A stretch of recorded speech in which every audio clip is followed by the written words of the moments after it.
Welcome back. For the rest of our videos, we'll be focusing on Building 7. In part 13 of my respectful rebuttal of Richard Gage's 9/11 video, Blueprint for Truth, we're summarizing the 2008 NIST report on the collapse of Building 7. Richard and I hammered out a brief summary together prior to our March 6, 2011 debate, and a few small changes were added before this video was made.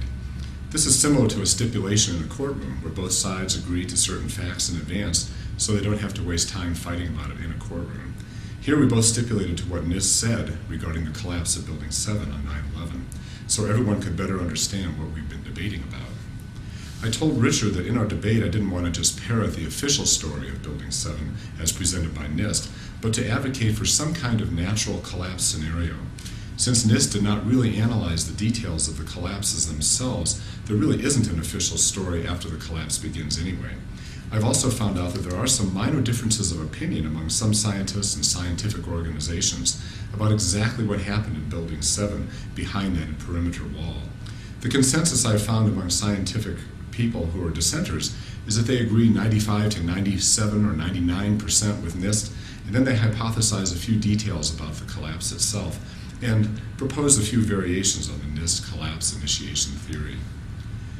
There is some controversy around my use of the term natural collapse. Richard Gage found it an acceptable moniker for what I was advocating, but several people independently have said that it makes it sound so, well, natural. Well, there's nothing natural, obviously, about jet planes crashing into steel-framed buildings, and we all agree that the buildings were destroyed, me by planes and fires, and Richard believing it's by controlled demolition. So the term natural collapse is a generic term I came up with because I believe that after those planes crashed and those fires started, the destruction of the three buildings was the natural consequence of the destructive forces at work, according to the generally understood laws of physics. Plus, I don't want the moniker of defender of the official story to limit my research or, frankly, to turn my audience off completely. Richard Gage agrees that this is a good summary of NIST's position, but of course he disagrees with the NIST report itself. We'll talk about that soon. Here is a summary of the official story of Building 7. Richard and I created this together just so we would have that platform to continue our debate. When NIST issued its final report on Building 7 in 2008, they asserted that there were both differences and similarities between the collapses of Building 7 and those of the two towers. Some important differences: no plane hit Building 7. The towers suffered major structural damage from the plane crash. Building 7 had very little structural damage from the debris hitting it. NIST also said, quote, "The collapse of World Trade Center 7 is the first known instance of a tall building brought down primarily by uncontrolled fires. The towers burned for under 2 hours each before going down. Building 7 got hit with burning debris at 10:28 a.m. and collapsed at 5:20 p.m., about 7 hours of fires there in various parts of the building." Column 79 helps support the east penthouse of the building. Building 7 had a large, open atrium in the lobby and was held up by columns and 3 complex truss systems. One truss system held up part of the atrium area. The other 2 were in the northwest and the northeast parts of the core area. Here's how the truss structure and column 79 looked. And here is a photo of column 79 and the nearby structure. So now I'll paraphrase the NIST report so we know what they claim.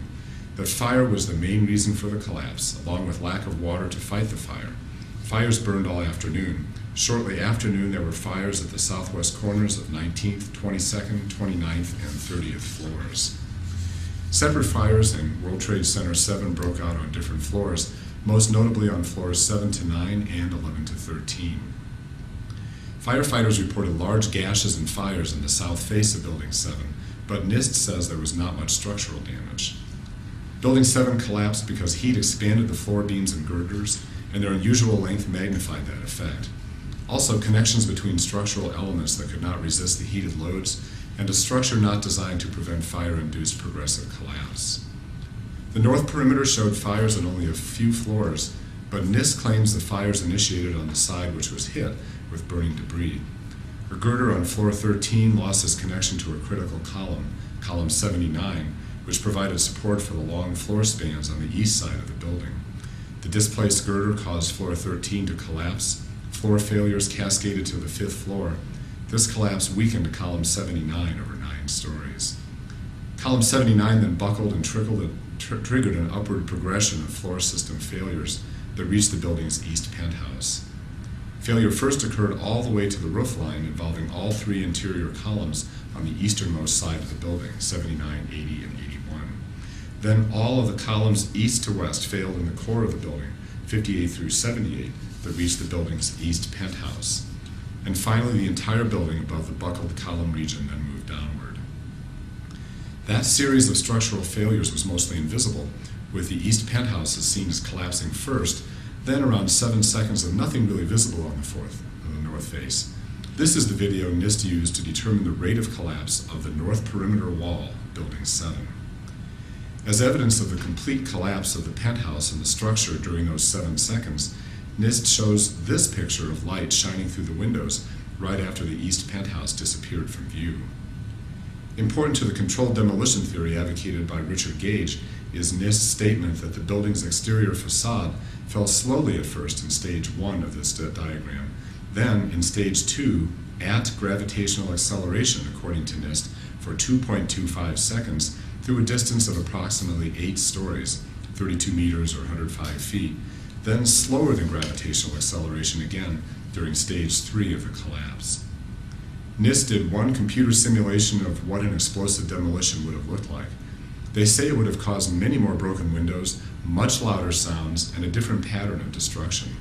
This is an explosive scenario, but it is not a simulation of what a thermate burning of the columns might have looked like. There are several scientists now who have proposed variations on the NIST theory for Building 7. Arthur Scheuermann and Ryan Mackey both focus on the long span beams expanding, sagging, and then contracting when the fire moved away. The Council on Tall Buildings and Urban Habitat, the University of Edinburgh, the Arup, and others have issued their own scientific criticisms of some details of the NIST report. Richard Gage considers the idea that the failure of a single column could bring about the global collapse of a 47-story steel frame building preposterous. In our debate, he also made the incredible claim that, quote, NIST fabricated a new phenomenon of thermal expansion, close quote. Now, he's also said this in speeches before, and in making this claim, he's denying an extremely obvious fact. That fact is that steel expands when it is heated. Even his fellow 9/11 controlled demolition researchers disagree with him on this. They at least acknowledge that thermal expansion happens, but they still ask how can thermal expansion cause total collapse of a tall steel frame building when it has never happened before. He also asserts that fires did not engulf Building 7 nearly as completely as the fires that attacked other buildings, which stood up. Most importantly in his mind, he asks, how can a building collapse at free fall acceleration through the path of greatest resistance for even 2 seconds? And he challenges the NIST computer models and asserts that they are impossible and even fraudulent. We'll look at these critiques in more detail in the upcoming videos. Just a few comments for right now. Modern computer simulations are way better than the tests that were available to people in the 1960s or even in the 1990s.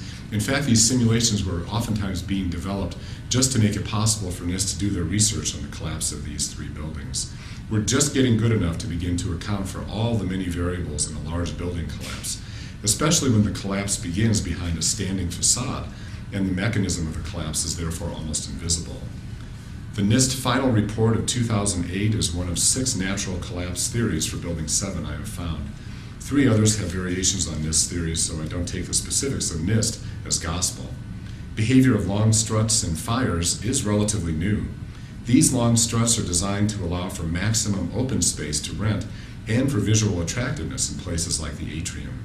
Some scientists say NIST may not be taking into account the possibilities that after the struts expand, then they sag, as NIST says, but then when they cool and the fire moves on, it gets frozen into its sagged shape, but then it shrinks again as it cools, pulling in the exterior supports even more. David Scott, chair of the Council on Tall Buildings and Urban Habitat, responded directly to 9/11 activist accusations of fraud by NIST by writing, quote, "The Council does not cast doubt on what you call NIST's thermal expansion fairy tale. We believe that the failure was caused by thermal expansion, but perhaps the critical point of time was as the expanded beam returns back to its original position. This is part of the thermal expansion theory." So while he and others question the exact collapse sequence, they have not rejected the NIST findings outright. NIST now advises against unsupported long strut building design in the future, and their recommendations have been taken up by the International Code Council and the National Fire Protection Association. Richard completely disagrees with NIST conclusions, to the point where in our March 6, 2011 debate, I asked him if he also opposes the building and fire safety recommendations that NIST has released into their World Trade Center reports. He said yes, he does, that they are a waste of billions of dollars. I told him that really scares me, and that my life and the life of everyone in this room is worth the extra cost of creating safer buildings in the future. In part 14, we will look just how badly the fires were and whether the collapse was symmetrical. Not surprisingly, Richard Gage and I disagree on these issues too. Thanks for watching.